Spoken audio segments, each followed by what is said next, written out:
When Tom and Emily Harper first saw the house, they knew right away it was perfect.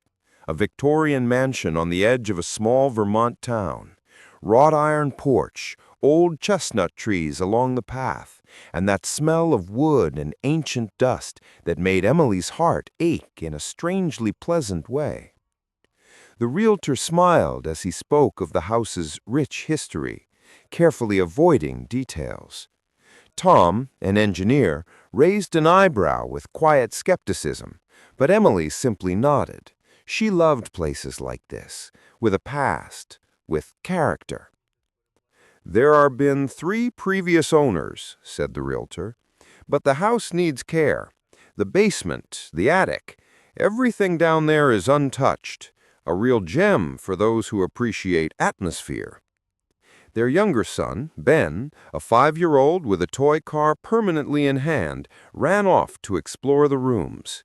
The older one, Jenna, moved slowly, her eyes scanning the walls and corners. "It smells old," she said softly, "and something else." Emily laughed. "That's just dampness, sweetheart. Every house in Vermont smells like that in the fall." In the kitchen, Tom turned on the old faucet. The water sputtered and coughed before hitting the sink with a hollow metallic clang. The whole house seemed to answer back to every sound, every step, every breath. By the time they reached the attic, the sun was setting. Through the small window, long golden beams streamed in, and under them the dust swirled in the air like something alive. In the corner stood an old chest, locked with a rusty padlock. But the real discovery waited downstairs. Ben was the first to find the basement door, low, narrow, almost hidden behind a curtain. Tom went down with a flashlight, and the beam caught something strange in the dark. On an old wooden table stood a dollhouse, an exact, perfect replica of their new home. Every wall, every tiny crack matched. Emily gasped, "This is incredible!" But Jenna stood a few steps back, hands clasped tightly. "Why is it already here?" Emily turned. "What do you mean?" "This house," Jenna said quietly, lifting her eyes, "we just moved in, but it already knows what we look like." Tom chuckled, trying to break the tension. "Guess the previous owners were big on miniatures."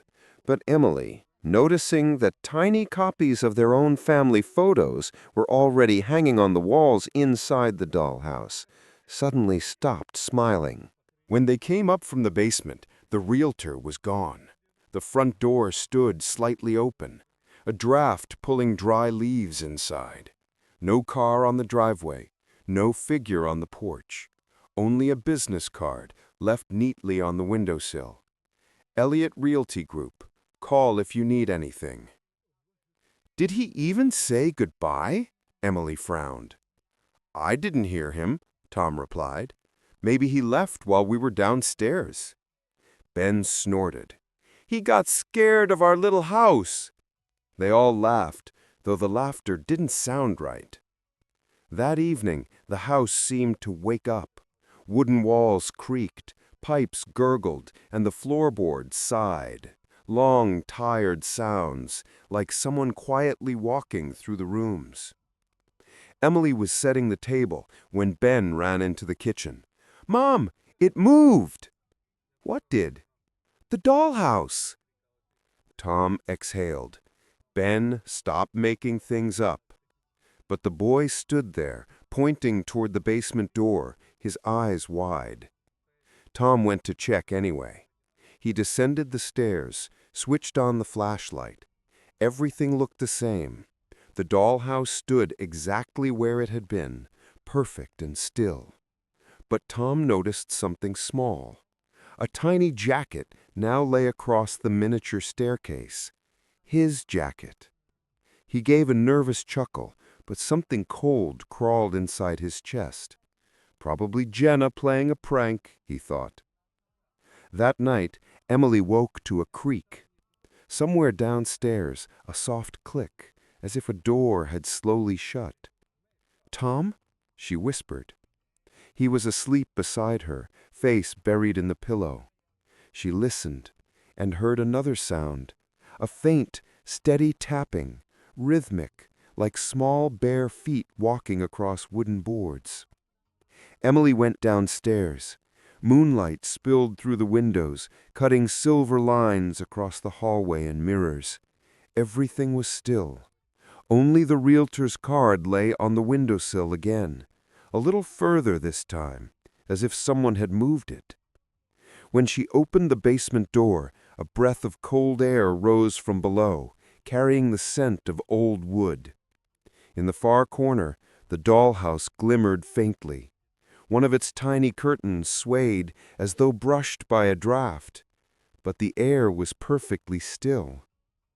The next morning, Ben found something else strange.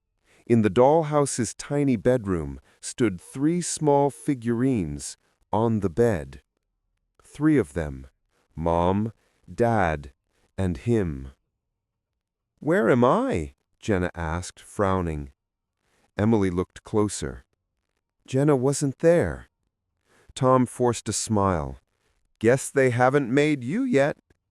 But Jenna only whispered, "Maybe because I didn't sleep last night, I saw someone standing at my door." 3 days after they moved in, Jenna woke up before everyone else.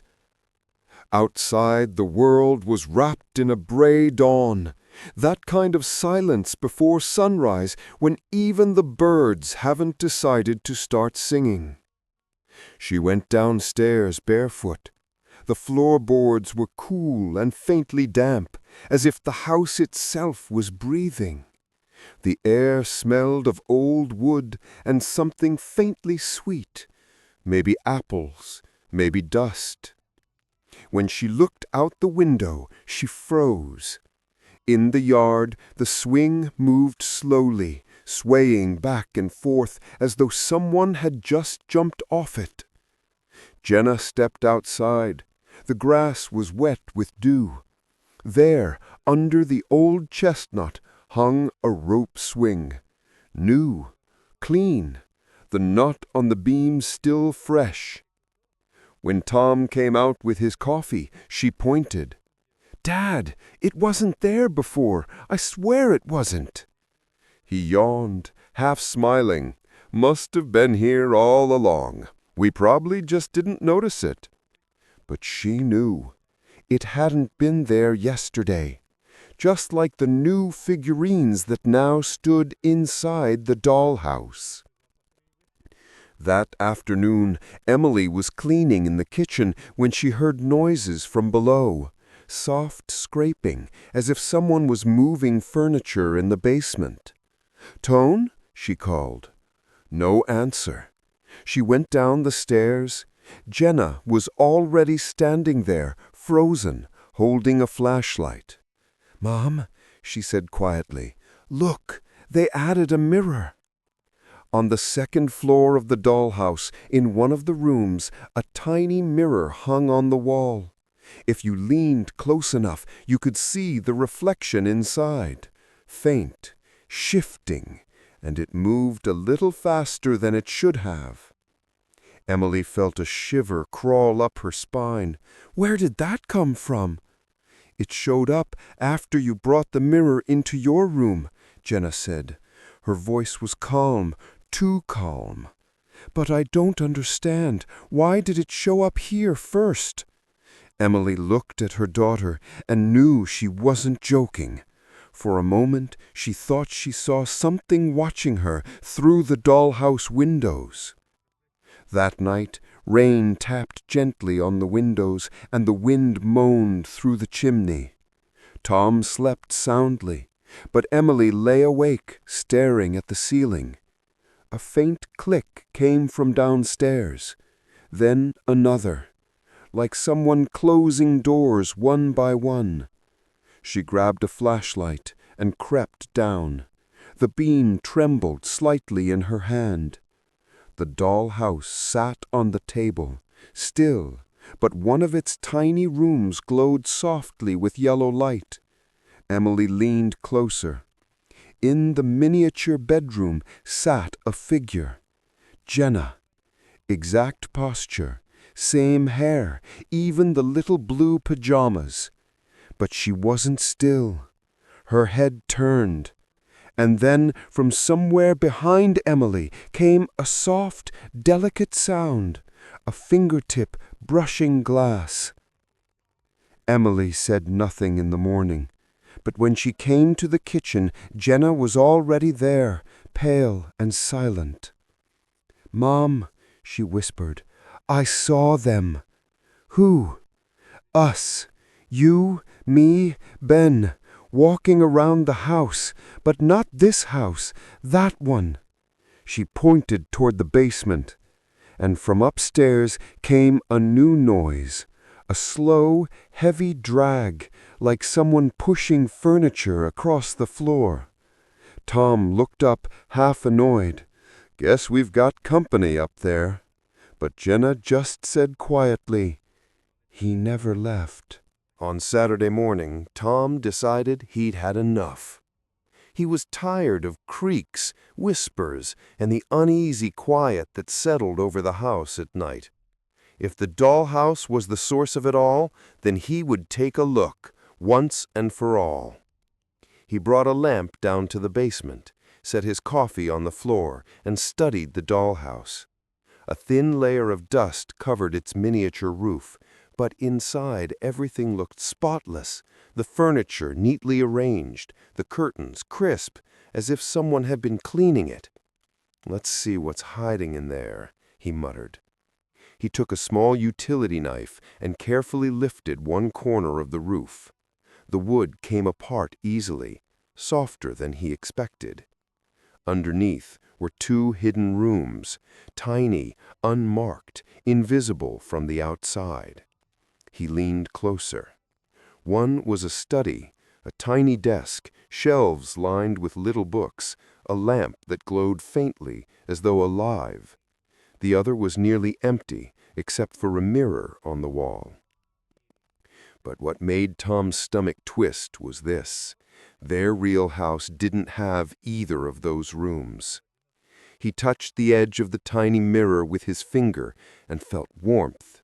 He jerked back. Wood isn't supposed to be warm. Upstairs, small footsteps padded across the floor. Quick, light. Ben. "Dad, where are you?" "I'm in the basement," Tom called. "Don't come down yet."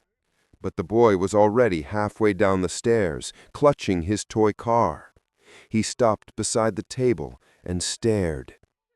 "Dad, someone's inside," he said softly. Tom sighed. "It's just dolls, buddy." Ben shook his head.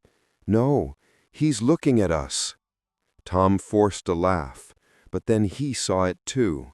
A flicker in one of the dollhouse windows, a shadow, a human shape, moving behind the curtains. He blinked, and it was gone. That afternoon he told Emily everything. She listened quietly, hands clasped, eyes dark.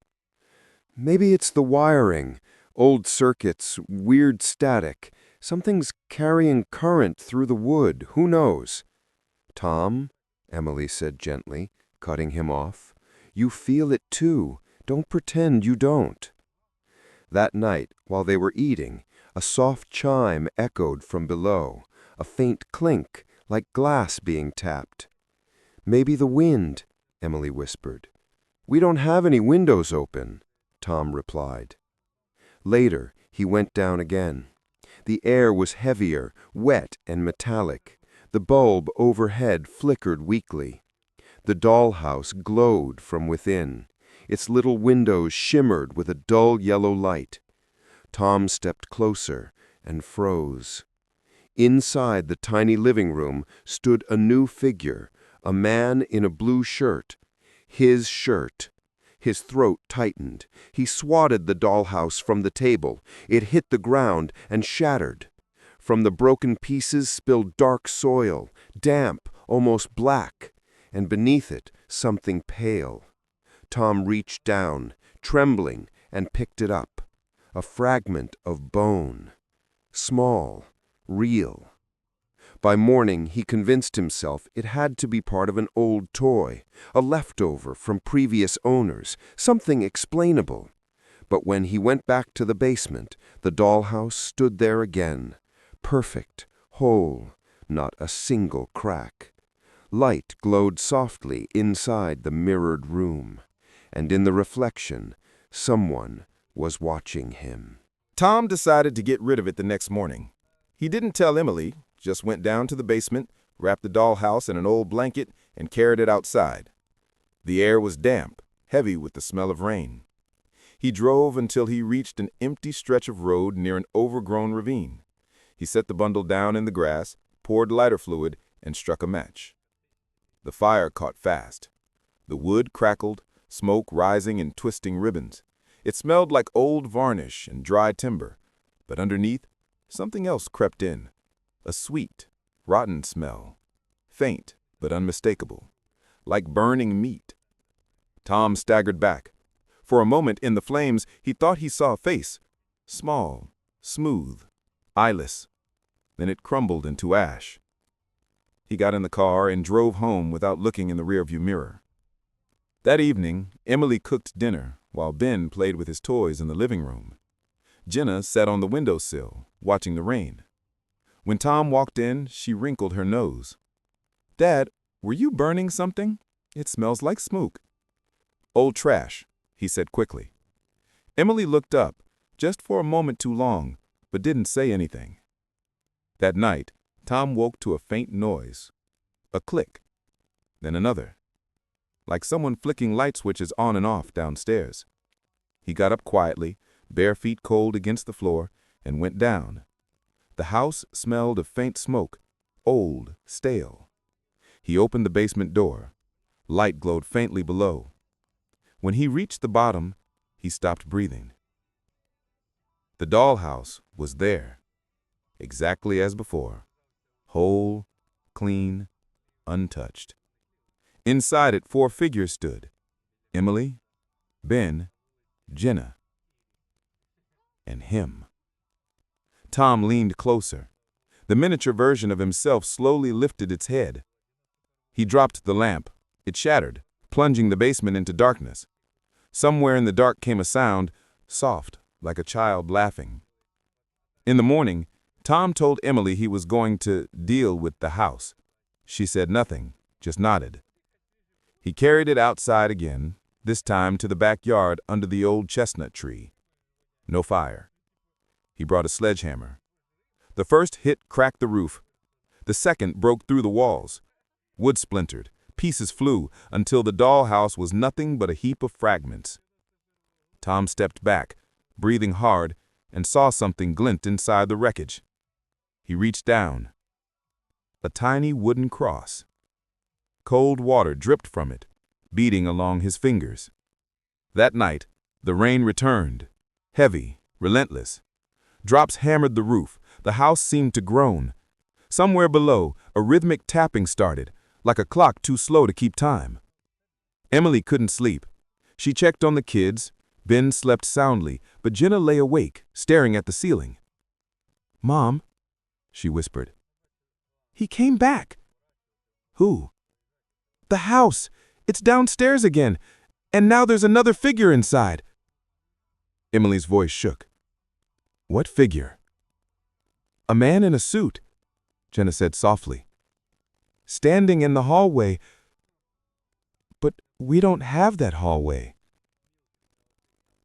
In the morning, Tom went down first. The dollhouse stood there again, glistening faintly as if covered in dew. And in one of the new rooms, the one that didn't exist in their real home, stood a man in a miniature suit. His face was unmistakable. It was the realtor. The next few days passed like a dream. Every sound in the house seemed heavier, slower. Even the ticking clock in the kitchen dragged each second as though it hated to move forward. Emily started noticing details. A photo on the wall that had been crooked yesterday was straight today.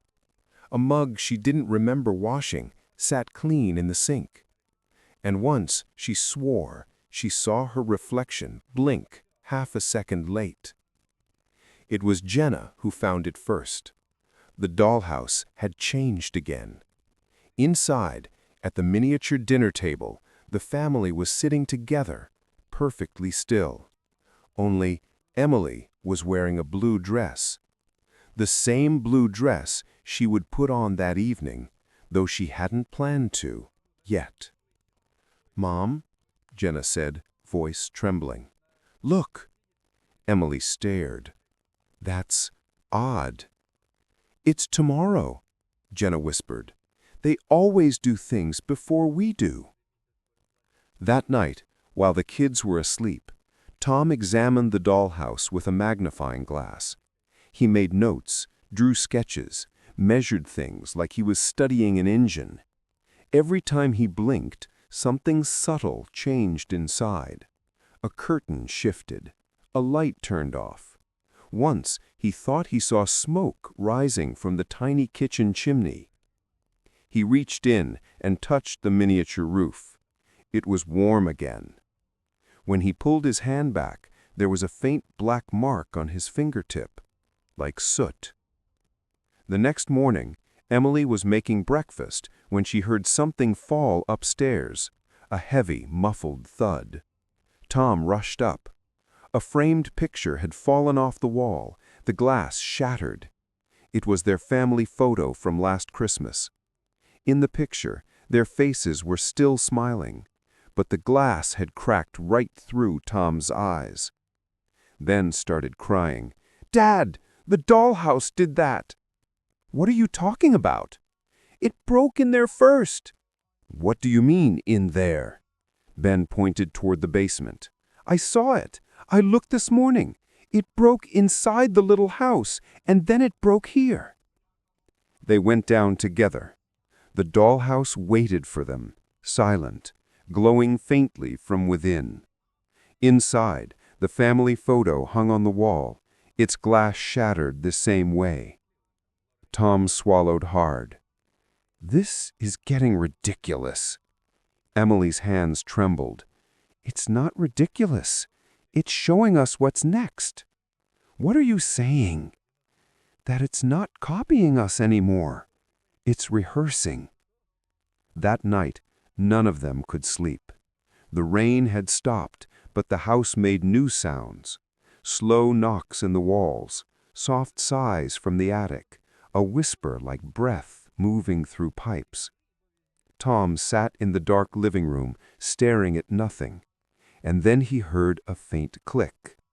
The basement light turned on by itself. When he went down, there was a new scene inside the dollhouse. The miniature family again. Only this time, they weren't sitting. They were lying in their beds, still. And above them, on the tiny ceiling, someone had painted small black numbers. 6:44. Tom's watch glowed in the dark.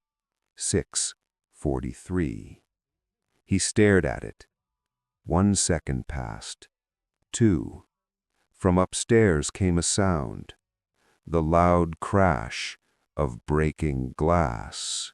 Morning came gray and heavy. Rain pressed against the windows, running down in slow trails. The air smelled faintly of ash and damp paper. Tom barely spoke during breakfast. Emily stared into her coffee as if waiting for it to move. Only Ben was restless, running his toy car along the table edge. When the car slipped and fell, he leaned down to pick it up and froze. "Mom," he whispered, "it's gone." "What do you mean?" "My car. It just fell." He pointed to the floor. Nothing there. Not under the chair, not under the table. Gone. Tom got on his knees, checked everywhere, then straightened, pale. It couldn't have. But Jenna was already running downstairs. "Dad," she called, voice trembling, "come here, please." In the dollhouse, on the miniature living room floor, lay a tiny toy car, perfectly shaped, red, with a scratch on the door just like Ben's. Tom reached toward it. The closer his hand came, the more the air around the dollhouse thickened, like heat over asphalt. He stopped. "Emily," he said quietly, "take the kids upstairs." But Emily didn't move. "They're trying to replace us." Her voice sounded strange, not frightened, not calm, just certain. That night the electricity flickered. The house hummed softly, a low vibration in the walls. Tom unplugged every lamp, but still the light came from somewhere, faint and golden, seeping through the floorboards. He followed it to the basement. The dollhouse glowed brighter than ever, every tiny room illuminated. Inside, he saw it again, the miniature family. Only now the kids' rooms were empty. "Ben?" Tom whispered, even though he knew. He turned around and ran upstairs. Ben's bed was empty, the blankets untouched, the window slightly open. Rain blew in, cold and sharp. Emily screamed from the hallway, "Tom!" He ran to her. In Jenna's room, the bed was empty too. The curtains swayed, and from below came the soft sound of wood creaking, like footsteps, but smaller. By the time they reached the basement, both children's figurines were gone. Tom fell to his knees, staring at the empty miniature beds. Emily stood behind him, shaking her head. "He told me this would happen." Tom turned. "Who?" "The man in the mirror," she whispered. "He said the house only wants to be full again." She broke. "And it said it doesn't like being alone." The phone rang suddenly, sharp, startling. Tom ran upstairs, grabbed the receiver.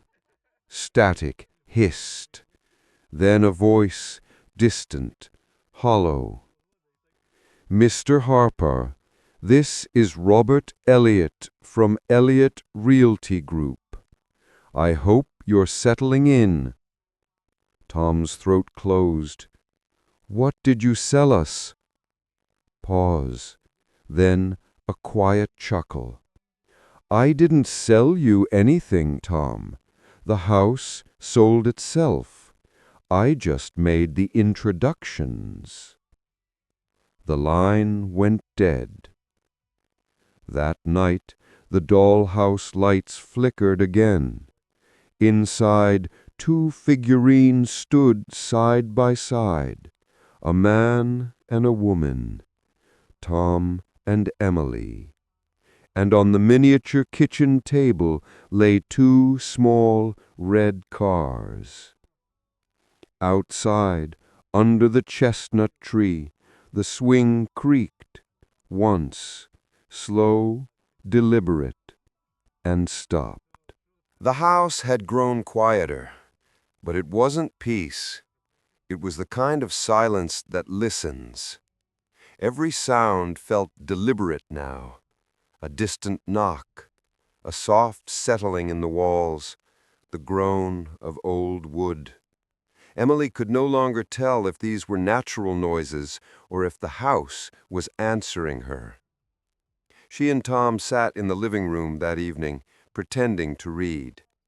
The fireplace had long gone cold, yet the air was too warm, thick, hard to breathe. Jenna's sketchbook still lay on the table, opened to a half-finished drawing. A drawing of the dollhouse, every window glowing, and through one of them, a small shadow looking out. Tom closed the book. "I keep hearing things," he said quietly, "like footsteps, but they don't match ours." Emily nodded. "They never do." At dusk, Tom heard a faint, delicate hum from below, almost musical. He went down to the basement. The dollhouse was lit again, brighter than ever. Inside, the family moved. Not fast, slow, dreamlike, every gesture drawn out as if underwater. Tiny Emily set the table. Tiny Tom read the paper. Everything was exactly as it was upstairs at that same moment. Tom watched in frozen fascination. Then the miniature version of himself put down the paper and looked up, right at him. Tom stumbled back. His elbow hit the wall. The small figure inside raised a hand, a mirror image of his own motion. He didn't realize he'd lifted his own arm until the shadow did it first. When he told Emily, she didn't laugh. She just whispered, "What if it's showing us what comes next?" That night the air was colder. The wind scraped at the windows, making the glass shudder. Emily couldn't sleep. She kept hearing a rhythm. Click. Pause. Click. As if someone was pacing through the dollhouse, turning its lights off one by one. At 3 a.m., she finally went down. The basement felt larger, deeper than before, as though the stairs had stretched. The dollhouse glowed faintly, a heartbeat of yellow light. Inside, her miniature self stood by the stove, holding something. Small. A candle. On the tiny counter beside her, a wisp of smoke curled upward. Emily's heart lurched. She ran upstairs. In their real kitchen, the stove flame was still on, licking the edge of a paper towel. She doused it with water, trembling. When she looked up, Tom was in the doorway, pale as chalk. "The house showed me that," she whispered, "before it happened." By morning, Tom tried to call the realtor. The number on the business card rang once, then went dead. When he tried again, the line was disconnected. He went to the basement. The dollhouse stood waiting.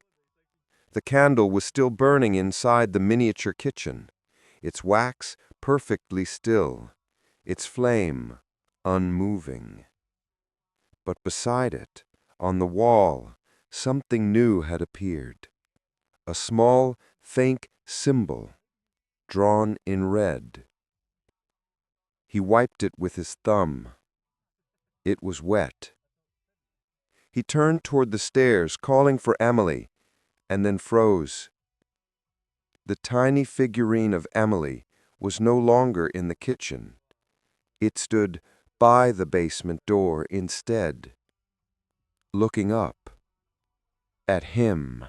By morning, the house felt different, still, heavy, like the air before a storm. Even sunlight, when it came through the curtains, looked pale and sick. Emily stood at the window with her coffee, untouched. The spoon in her hand trembled slightly. Ben hadn't come down for breakfast. "Ben," she called softly. "Sweetheart?" No answer. She went upstairs. His room was empty. The bed unmade. The toy car on the floor, wheels still spinning slightly, as if dropped a moment ago. The door to the basement stood ajar. "Tom," she called, voice cracking, "come here." Tom appeared in seconds. He saw the door and froze. No, no, not again. He descended slowly, each step echoing. At the bottom, he stopped. The dollhouse glowed faintly. Inside, in the tiny bedroom, there was an empty bed. The figurine of Ben was gone. "Maybe he hid it," Emily said, her voice shaking. "Maybe he just—" Tom shook his head. "I've checked the house, the yard. He's gone." She pressed a trembling hand to her mouth. "Oh, God!" Tom turned back to the dollhouse. The room that had belonged to their son was perfectly neat, blanket folded, pillow smooth. Too smooth. That evening, rain began to fall again, slow and relentless. The sound of it filled every hallway. Jenna sat on the floor of the living room, staring at the basement door. "Mom," she said softly, "he's not alone down there." Emily crouched beside her. "What do you mean?" "In the dollhouse," she whispered. "There's someone new. He's holding Ben's hand." Emily paled. "Who is he?" "I don't know. He doesn't have a face." Tom went down to the basement again that night. He took the flashlight, though he didn't need it. The light from the dollhouse was bright enough to cast long shadows on the real walls.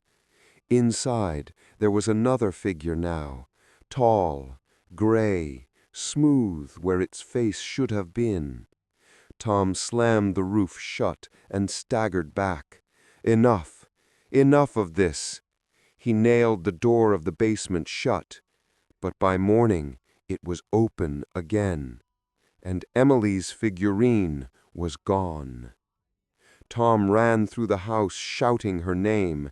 He found her in their room, sitting on the floor, clutching the edge of the bed. "I heard him. Ben. He said, 'It's warm there.' He said, 'It's quiet.'" Her voice was hollow, not quite her own. "He told me the house doesn't mean to hurt us. It just wants to remember." Tom backed away. "What the hell does that mean?" She looked up at him, tears cutting clean lines through the dust on her cheeks. "It means it's almost done." Near dawn, Tom went downstairs again. Jenna stood at the top of the stairs, barefoot, pale as paper. "I saw it," she said softly. "All of us, inside." "Inside what?"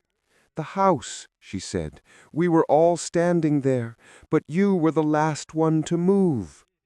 Tom forced himself down the steps. Inside the dollhouse, there were only two figurines left, himself and Jenna. He stared at them until his eyes burned, and then Jenna's figurine vanished. A faint sound came from upstairs, a small gasp, then silence. Tom didn't run. He just stood there, breathing shallowly, waiting. He knew what would happen next. When he finally looked back at the dollhouse, there was only one figure remaining, a man in a blue shirt, standing alone in the miniature living room. He touched the glass, trembling. The tiny figure lifted its hand and pressed its palm against the window, right where his rested. And then the lights inside went out. The house above him groaned softly, settling.